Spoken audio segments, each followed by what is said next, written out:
자, 다시 성경의 첫 번째 책 창세기로 돌아가겠습니다. 창세기 16장 1절에서 11절까지의 말씀인데요. 구약 성경 19페이지, 구약의 첫 번째 책입니다. 성경의 첫 번째 책 창세기 16장 1절에서 11절까지의 말씀입니다. 자, 우리 1절부터 11절까지 같이 읽겠습니다. 시작. 아브라함의 아내 사레는 출산하지 못하였고 그에게 한 여종이 있으니 애굽 사람이요 이름은 하갈이라.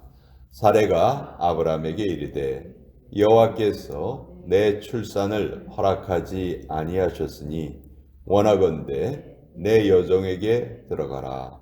내가 혹 그로 말미암아 자녀를 얻을까 하노라 하매 아브라함이 사레의 말을 들으니라.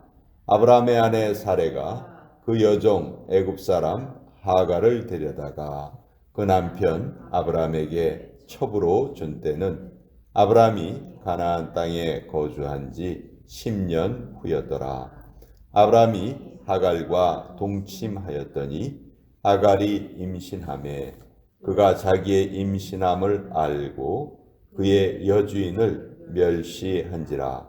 사레가 아브라함에게 이르되 내가 받는 모욕은 당신이 받아야 옳도다. 내가 나의 여종을 당신의 품에 두었거늘 그가 자기의 임신함을 알고 나를 멸시하니 당신과 나 사이에 여호와께서 판단하시기를 원하노라. 아브라함이 사레에게 이르되 당신의 여종은 당신의 수중에 있으니 당신의 눈에 좋을 대로 그에게 행하라 하매 사레가 하갈을 학대하였더니 하갈이 사레 앞에서 도망하였더라. 여호와의 사자가 광야의 샘물 곁 곧 술깃 샘 곁에서 그를 만나 이르되 사레의 여종 하갈아 내가 어디서 왔으며 어디로 가느냐. 그가 이르되 나는 내 여주인 사레를 피하여 도망하나이다. 여호와의 사자가 그에게 이르되 내 여주인에게로 돌아가서 그 수하에 복종하라. 여호와의 사자가 또 그에게 이르되 내가 내 씨를 크게 번성하여 그 수가 많아 셀 수 없게 하리라. 여호와의 사자가 또 그에게 이르되 내가 임신하였은즉 아들을 낳으리니 그 이름을 이스마엘이라 하라. 이는 여호와께서 내 고통을 들으셨음이니라. 하나님의 말씀입니다. 아멘. 자, 창세기 16장 내용인데요. 아브라함의 서자 이스마엘이 어떻게 출생하게 되었는가, 그 내용이 잘 나타나 있죠. 자, 아브라함은 75세 때에 하나님께 너에게 내가 많은 자녀를 주겠다, 이 약속을 75세 때에 받습니다. 그리고 지금 창세기 16장의 내용은 아브라함의 나이가 85세 때의 일입니다. 그러니까 하나님의 약속을 받고 10년의 시간이 지났어요. 자, 바로 앞장인 창세기 15장에 보면 하나님께서 아브라함에게 하늘의 별을 보여주시면서 이렇게 많은 자손을 주겠다 말씀하셨어요. 그리고 아브라함은 그것을 믿었고 그것을 하나님께서는 의로 여기셨다, 이렇게 표현하고 있어요. 그런데 창세기 16장에 가면 아브라함의 다른 모습이 나타납니다. 아브라함은 하나님을 믿기는 믿었어요.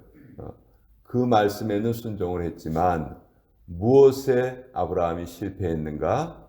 기다리지 못했다는 거죠. 기다림에서 실패를 했어요. 우리가 신앙생활을 하면서 이와 비슷한 경우가 참 많습니다. 왜 하나님이 내 기도를 내가 원하는 때에 들어주지 않으실까? 하나님께서 아브라함에게 자녀를 주시겠다 약속하셨으면 그 약속을 하자마자 바로 주셨다면 사실 이런 일이 없었겠죠. 근데 왜 하나님은 10년의 기간을 기다리게 하셨고 또 이때 아브라함이 난 게 아니에요. 이로부터 15년이 더 지나야 되죠. 그러니까 아브라함이 약속을 받고 나서 25년이 지난 후에 그제서야 비로소 이삭이란 아들을 낳는 거예요. 왜 하나님께서는 그렇게 오랜 기간 아브라함을 기다리게 하셨을까? 차라리 약속을 좀 나중에 주셨으면 더 좋지 않았을까? 우리 참 그런 생각 많이 하게 됩니다. 근데 여기는 정말 하나님의 깊은 뜻이 있으신데요. 하나님께서는 아브람과 사레가 죽은 자와 같이 되기를 기다리셨다. 나중에 아브라함이 100세가 되어서 아들을 낳았어요. 사레의 나이는 그때 90세였죠. 90세 여인이 아들을 낳는다? 이건 사실 있을 수가 없는 일이죠. 그러니까 하나님께서는 아브라함과 사라가 이삭을 낳았을 때, 이것은 우리의 힘으로 이루어진 것이 아니구나. 이건 정말 하나님의 은혜로, 하나님의 능력으로 이루어진 일이구나. 그것을 그들이 고백하는 것을 기다리셨던 것이죠. 만약 좀 더 일찍 이때 이스마엘을 낳았을 때 그때 만약 아브라함이 자녀를 낳았다면 분명히 하나님 나에게 약속을 주셨지만 나는 내 힘으로 자녀를 낳았어 이렇게 생각할 수가 있었겠죠. 그렇기 때문에 하나님께서는 죽은 자와 같이 되기를 기다리셨다. 그렇지만 사람은 참 약해요. 믿음의 조상이라고 불리는 아브라함도 10년이 지나도 자식이 없으니까 마음이 참 조급해집니다. 조급하면 늘 우리는 실수를 저지르게 돼요. 더 조급했던 사람이 누구냐 하면 아브라함의 아내 사라였어요.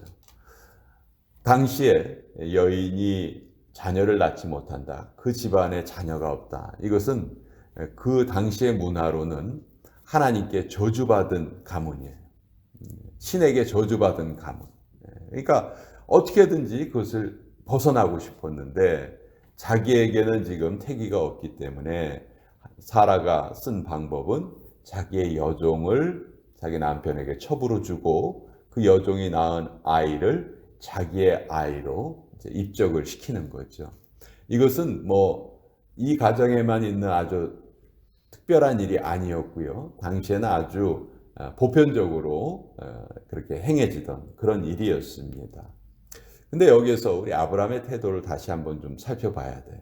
아브라함은 분명히 하나님께 약속을 받았습니다. 그리고 약속을 믿었어요. 그런데 사라에게 이런 요청을 받습니다. 그렇다면 아브라함의 바른 모습은 우리가 상상할 수 있는 바른 모습은 어떤 모습일까요? 지금 당신 무슨 얘기하는 것이요? 하나님께서 분명히 우리에게 약속하셨는데 하나님의 시간표는 절대로 오류가 없으시니까 우리 좀 답답하더라도 좀 기다리십시다. 사실 아브라함이 이렇게 말해야 옳은 거예요. 그렇죠? 그렇다면 이 이후에 일어날 그 큰 비극은 일어나지 않았을 거예요. 여러분 지금 중동 지방 하면은 전 세계의 화약고라고 불립니다. 늘 이스라엘과 아랍이 서로 싸우고 있죠. 왜 그렇게 싸웁니까?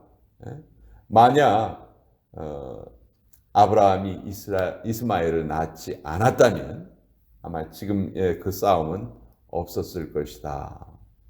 이삭의 후손은 이스라엘이고 이스마엘의 후손은 아랍 족속을 이루었고 그 둘이 지금도 서로 계속 다투고 있고 그러니까 아브라함의 실수가 얼마나 큰 그런 비극을 만들어냈는지 우리 지금 보고 있는 것이죠. 자, 이때 이제 하갈이라는 한 여종이 등장을 하는데요. 하갈은 이 이전에 아브라함과 사레가 애굽에 잠깐 들린 적이 있었죠. 그 흉년을 피해서 애굽에 내려간 적이 있었는데 그때 아마 얻게 된 애굽의 여종인 것 같아요. 근데 이 애굽의 여종 하갈이 이제 아브라함과 동침을 하고 이제 아이를 잉태하게 됩니다. 그랬더니 이제 자기의 주인인 사라를 멸시하였더라 이렇게 돼 있죠. 4절 뒷부분에 보면 그의 여주인을 멸시한지라. 그러니까 또 사실 사례가 아브라함에게 이런 말을 했을 때 그 마음은 정말 뭐 말로 표현할 수 없을 정도로 아픈 마음이었을 거예요. 근데 또 이런 멸시까지 받으니까 사례가 화가 나서 이제 학대를 합니다. 학대를 하니까 하갈이 이제 도망을 쳤어요. 얼마나 학대를 했으면 또 도망까지 갔는데 그때 여호와의 종이 다시 하갈을 찾아서 말씀을 해주시는 내용이에요. 9절에 보면 여호와의 사자가 그에게 이르되 내 여주인에게로 돌아가서 그 수하에 복종하라. 하갈에게 다시 돌아가라. 그리고 네가 낳는 아들도 그 수없이 많은 그런 후손을 낳을 것이다. 그리고 그 이름을 이스마엘이라고 불러라. 이렇게 이제 말씀하고 있죠. 자, 이것을 통해서 우리가 알 수 있는 것은 지금 당장 급하니까 편법이라도 써서 이 상황을 바꿔야 되겠다. 참 우리가 이런 유혹을 많이 받아요. 그리고 처음에는 성공하는 것처럼 보여요. 임신을 했잖아요. 그 하갈이. 근데 임신을 한 이후에는 어떻게 됩니까? 그것이 기쁨이 아니고 오히려 고통이 되었고 다툼을 일으키고 하나님을 믿는다는 그 아브라함의 집 안에 이런 아내는 남편을 원망하고 남편은 원망을 들으니까 자기 책임을 회피하고 당신이 알아서 하시오. 그러니까 사례가 또 하갈을 학대하고 그 여종이 집을 뛰쳐나가는, 여러분 이거 정말 어떻게 보면 믿음이 있는 집이라고 할 수가 없는 것이죠. 왜 이렇게 되었는가? 편법을 쓰고자 하는 유혹에 졌기 때문이다. 그래서 우리는 늘 머릿속에 기억해야 되는 게 서두르면 이스마엘, 기다리면 이삭. 그래서 하나님의 시간표는 결코 오류가 없으시다. 늘 우리의 이 조급함이 문제다. 신앙생활은 어떻게 보면 우리의 조급함을 계속해서 하나님의 시간표에 맞추어가는 과정이다. 그래서 살다 보면 참 답답할 때가 많아요.